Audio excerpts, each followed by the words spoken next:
Hey everybody, it's Brian Asbury, and I just wanted to welcome you to today's episode.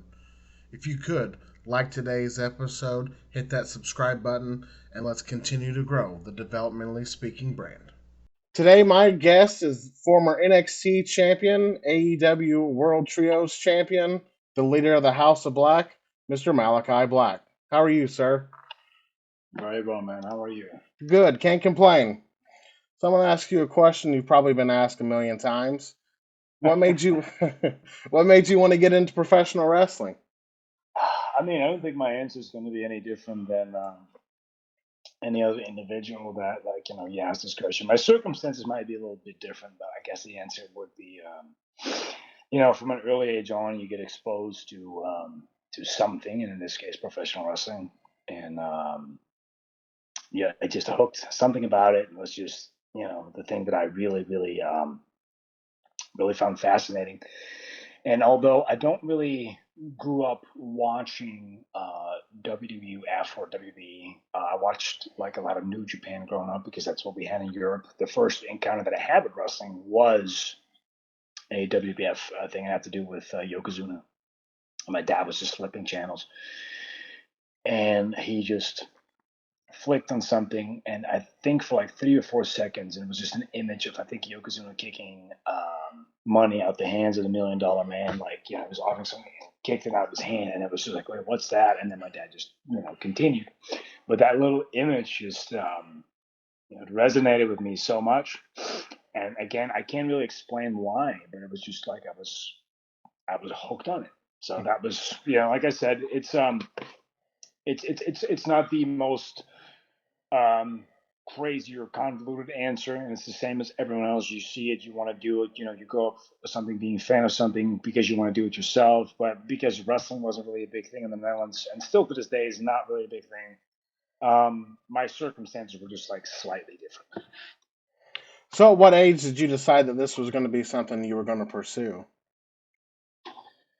Right then and there, like my mom tells the story that I was 5, 6 years old, saying that I was going to be a professional wrestler in the United States. That's what she would literally said. That's the thing that she would tell people. So, what age did you start training? So when I initially saw professional wrestling, I grew up in the '80s and early '90s. So for me, it was I grew up with like Bloodsport and like Die Hard and all these like action movies, Steven Seagal, Sylvester Stallone, Jean Claude Van Damme, etc. Um, so I thought that what I was watching was martial arts. So I thought I had to become a martial artist because like I'm seeing these dudes in the ring competing, and the only reference point I have is the action movies. So I started training martial arts from a very early age on, and around the age of 9 and 10, when I realized that obviously what I was doing wasn't professional wrestling, but I still really loved martial arts. I kind of kept pursuing martial arts until I was about 15, and I got the opportunity to start training wrestling. And then from 15 to 17, I trained, and at 17, I had my first professional match. Was it Well, as professional. was it as accessible over there to be able to train, or was it harder to find somewhere to train? Really. We were lucky that there was a small group of enthusiastic individuals in The Hague that went out to the United Kingdom a couple times to kind of receive some like seminars and training, and they brought that back to the Netherlands. And it was a very small movement with the company DWF and FCW in the Netherlands that started, and they became pro wrestling groups. The Netherlands is a very martial arts driven country. Kickboxing, Muay Thai, MMA, football, soccer. Those are the things that thrive a lot in our country. So pro wrestling is not really one of them. Dutch people are very sober minded. Um, so in order to grow, I had to travel a lot for my training. So I would travel 3 to 5 hours on a weekly basis to get 2, 3 hours of training. Following seminar, all my money went to wrestling. I was dirt poor all the time. Still in college and stuff, and still studying. I not that it ever bothered me because I really really wanted to be a professional wrestler. So, like I would gladly donate all my time and money um, to training in different countries and training with people like Robbie Brookside and stuff like that to just to get better. Um, but for the most part, I uh, I didn't have like an around the clock. Oh, hey mom, I'm gonna go to wrestling training. So you're gonna a couple hours. Like, that wasn't around back then. And even now, I mean, wrestling is very very accessible Mm-hmm. nowadays. A little too accessible in my opinion. I feel the training has like diluted a lot. It's very there's a lot of water added with the wine, where I feel like a lot of the principles have gotten lost. Um, and I'm very proud that I kind of still receive more of a traditional style training because believe me, the 290-pound dudes, 6'5" prototype monsters were not excited to train a 6-foot skinny kid from Amsterdam that wanted to be a pro wrestler. So I training was tough, but in a very fair way. And later on, as the more independent guys would come in, the training would also change up a little bit because the landscape started changing slowly to fit the more quote unquote common man um, uh, aesthetic, basically that would kind of like weave into like Europe and weave into the wrestling scene in general. So it's not like how it is here, where it's 2 weeks of training and you're a seasoned pro and you're ready to main event and get signed. And No, and that's one of those I mean where I feel like it's become very convoluted. I've hmm heard things come out of people's mouths that have been wrestling for 7, 8 years, where I'm like, man, shut up. You know what I mean? I think, and maybe it's the perspective of someone who's been in wrestling for 23 years at this point, and been on TV for almost a decade. Um, I don't want to turn into the old man yelling at the clouds, but like I said, I do believe that there is a reason why the system has to be tougher. hmm Um, and it's not at the detriment of anyone, but I do know in broad strokes sometimes where the problem lies with a lot that's going on in regards to why things aren't working or why things don't have an attention span. I feel like wrestling's always been a bit of a reflection of like how society is. It addresses issues on a both political and social economical problem in sometimes a very stupid goofy way. But like it's always been quite relevant in a strange way. It's hmm it's always tackled and used to its advantage and disadvantage topics such as like abuse, racism, bullying, but also the good things, the struggling underdog overcoming, the big bad evil in the world. Um, so that's also why I feel, wrestling needs emotion. Wrestling needs genuine interest, and wrestling needs genuine love and genuine anger. And I feel like a lot of wrestling nowadays is based upon making and I mean this I don't mean this in an attacking way because this is in no shape way an attack on anyone's athletic ability. Because there's kids out there to do things that I will never be able to do. But like wrestling needs less Michael Bay and more a little bit thought provoking hmm wrestling methodology. Because even within that, like you take guys like Gunter who are insanely good. Like I don't think I ever watched that man have a match that made me go, he's just so incredibly good, and that is in a modern setting. He knows how to draw emotion out, and hmm that's for myself is why I've always been very much into like character stuff and building stuff throughout these lenses of characters because it allows an audience member to connect from an emotional level, whether you agree or not agree, with what he says or not says, and leaving it up for you to decide. The emotional connection to a storyline or a match is what eventually will hopefully, if the match is good, will be the payoff instead of like having a lot of like quick matches. And don't get me wrong, we need quick matches too. We need a little bit of everything. It's a big circus of everything. But I feel like we are sometimes striving away from working the position on the card that we wrestle and try to steal the show every single time. And I don't think that the attitude of I want to do my best is a bad attitude, not by any shape or way. But I do feel that, sometimes you have to know when it's your time to shine. And sometimes you have to understand that, like, there's people on the that have been building a certain storyline or whatever for, like, months, years, and this is the big night off, so make sure that they get all the attention so that the company looks better, or that, whatever promotion you're working for looks better, or, whatever television show you're on, like, looks better. And I feel that's sometimes things that I miss. And I feel like after 23 years, and I've never really been very critical of wrestling in general, and I keep that a lot to myself. And even to this day, I keep it to myself. I feel like I've earned at least my right to voice certain parts of my opinion in that matter. I couldn't agree more. Everything that you said, 100%. So when you started, you did your training and you started working matches. How was it working over there? Was it harder to get booked? Because travel, I feel like travel in Europe is probably a lot harder than travel in the U.S. I could be wrong. Uh, I don't know. I don't know. I We were a group of, like, very dedicated kids that would literally do anything. So, whatever rings we need to build, we build. Whatever rings we need to take down, we take down. Whatever promotional work we had to do, we did. Um,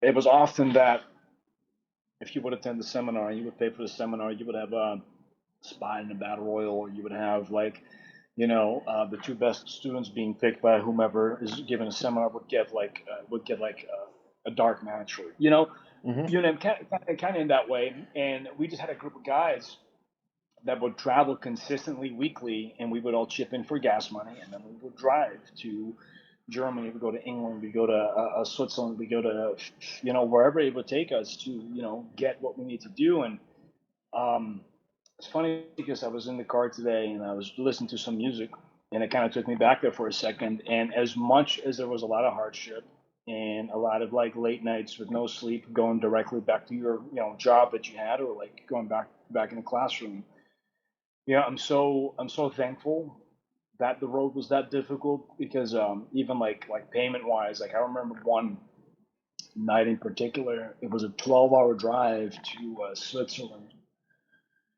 and it was a 3-minute match in tag gauntlet, literally 3 minutes, and it was 12 hours back, and it was 25 euros. You know what I Hmm. mean? And I was maybe 2 3 years in, and I just thought it was the coolest thing in the world.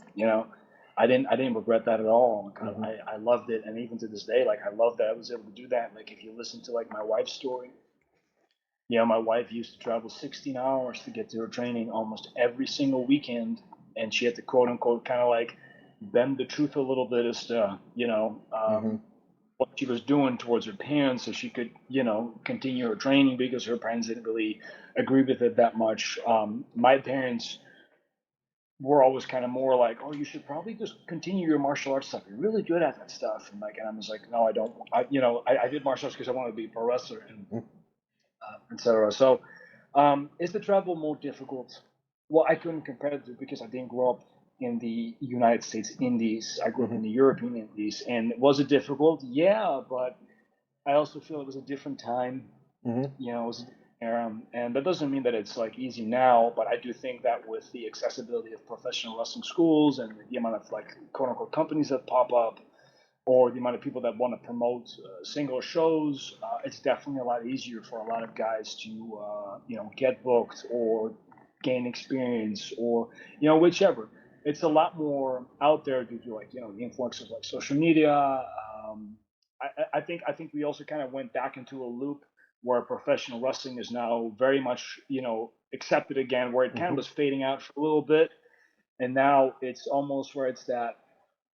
I wouldn't completely say it's a nostalgic way for people, because I think we're past the nostalgia already. Hmm. I feel like it's more like we've accepted that wrestling is still a form of entertainment, and it's here to stay. Kind Hmm. of, kind of like it may not have its heydays like it had in the 70s, 80s, and 90s, but it's still fairly popular. Hmm. It's still big business for us.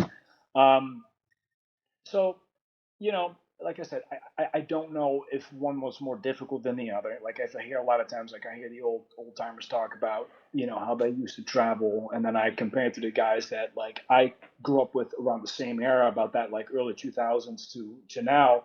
They would do the same things. They would all talk in a car too, and they would travel to whatever state they were having their matches, and they absolutely loved it. So I think when it comes to that stuff, not much has changed. So perhaps it was easier because it was all in one country, Hmm. but even so, the United States such a vast, Yeah. such a vast place that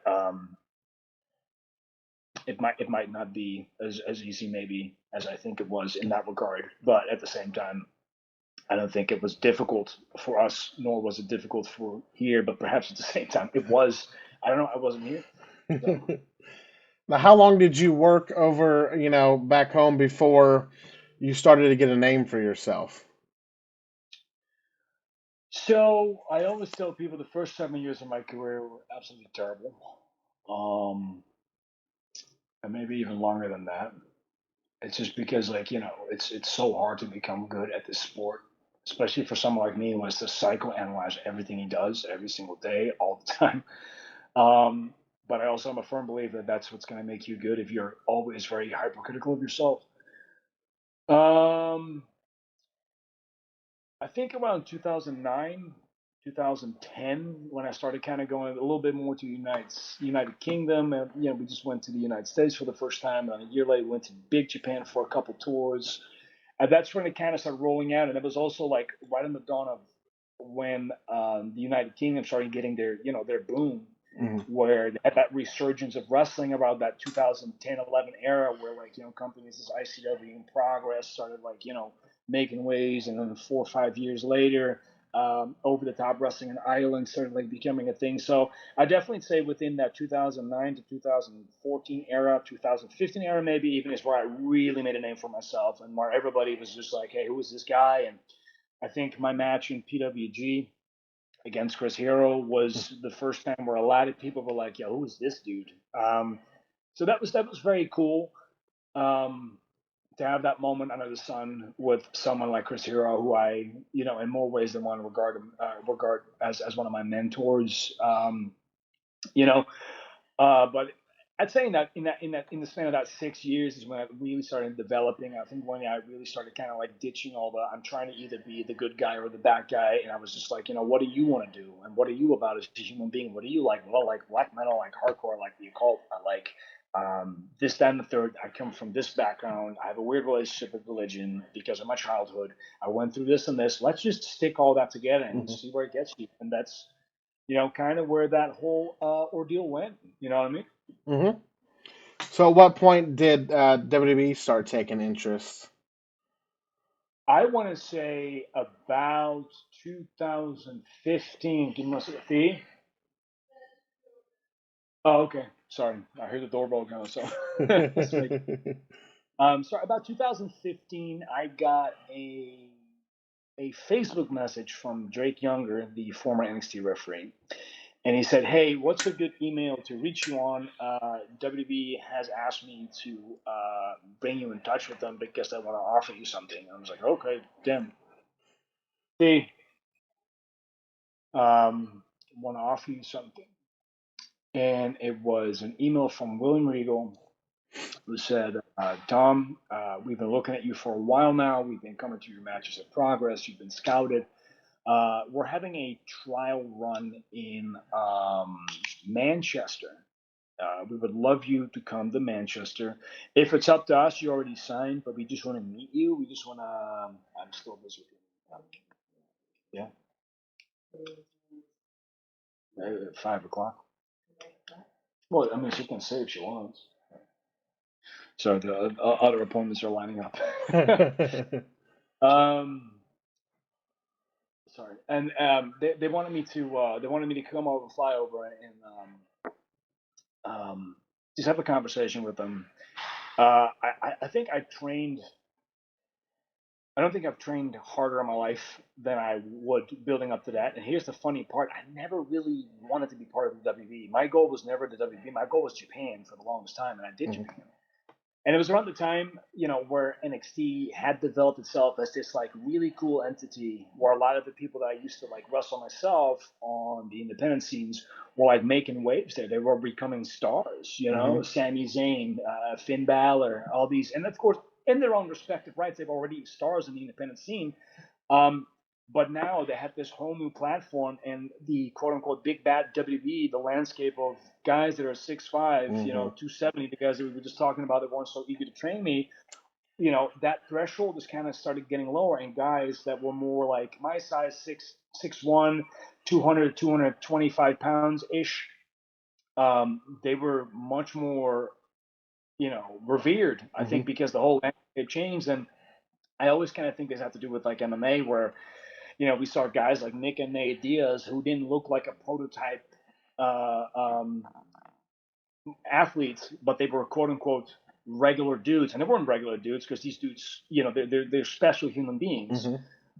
But they looked like the dude that you would live next to, but they were just badasses. You know what I mean? Like the same with McGregor, who was a smaller individual, but he just had this presence about him. I mean, he transcended. So I think a lot of people kind of fluctuated away from this idea that this unattainable idea of guys being 6'5", 6'6", 300 pounds was no longer the status quo per se. And look, like Giants will always be an attraction, always, because it's a very, very, very intimidating, very unique to see people of that size. It's very impressive. It will always be impressive. But I think that the palate required more, and I think that the land naturally even through our society where like fitness became like a bigger thing and quote unquote health became like much more of a thing. And I think people realized that a lot of these guys from back in the 80s, 90s weren't as healthy as they would have possibly thought they were. So I think that a lot of people's minds shifted as to what actually makes a professional athlete, and therefore NXT was a much more accessible place. So for me, it was like, well, at the time I was talking to, sorry, I'm saying this wrong. At the time, New Japan just started talking to WXW about possibly, bringing me in too. And at the same time, I had NXT's offer as well. So I was kind of like, okay, what am I gonna do? Um, and I thought to myself, okay, so your NXT contract is 3 to 5 years guaranteed. New Japan might get you over and go, all right, that was a fun 3 weeks. See you. And at this point, you got to remember that I'm 30 years old at this point, and back then, when you were 30 years old, I was still in the mindset of, well, when you're past 30, that's it. It's done. You're done. And nowadays, we know that that's even now. I'm 38. It's not even done now because, like, everything is so different nowadays. So that I had that in my head, and I was like, okay, if I'm 30 now, I sign with WWE.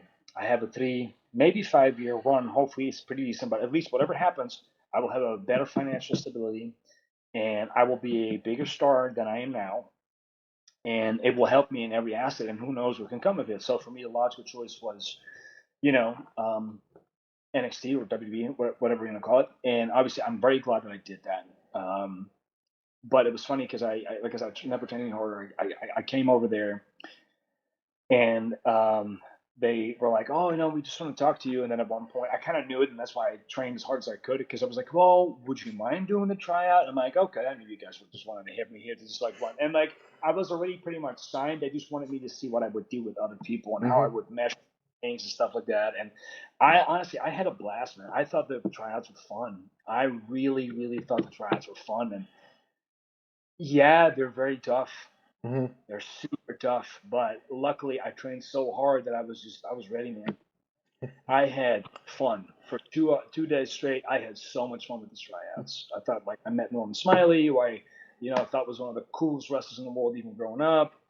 Um, I met a bunch of people that I never thought I would meet. Like Triple H came down to talk to me. It was very cool, and I wrestled Damian Mackel at that point.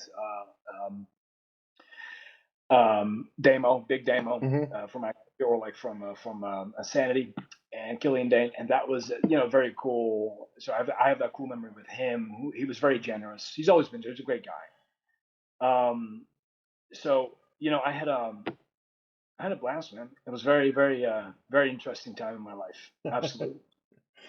So after you did your tryout and everything, how long was it before everything was set into place? Because a lot of people I've talked to, that's not an easy process coming over to America. It's not a quick, like you're signed.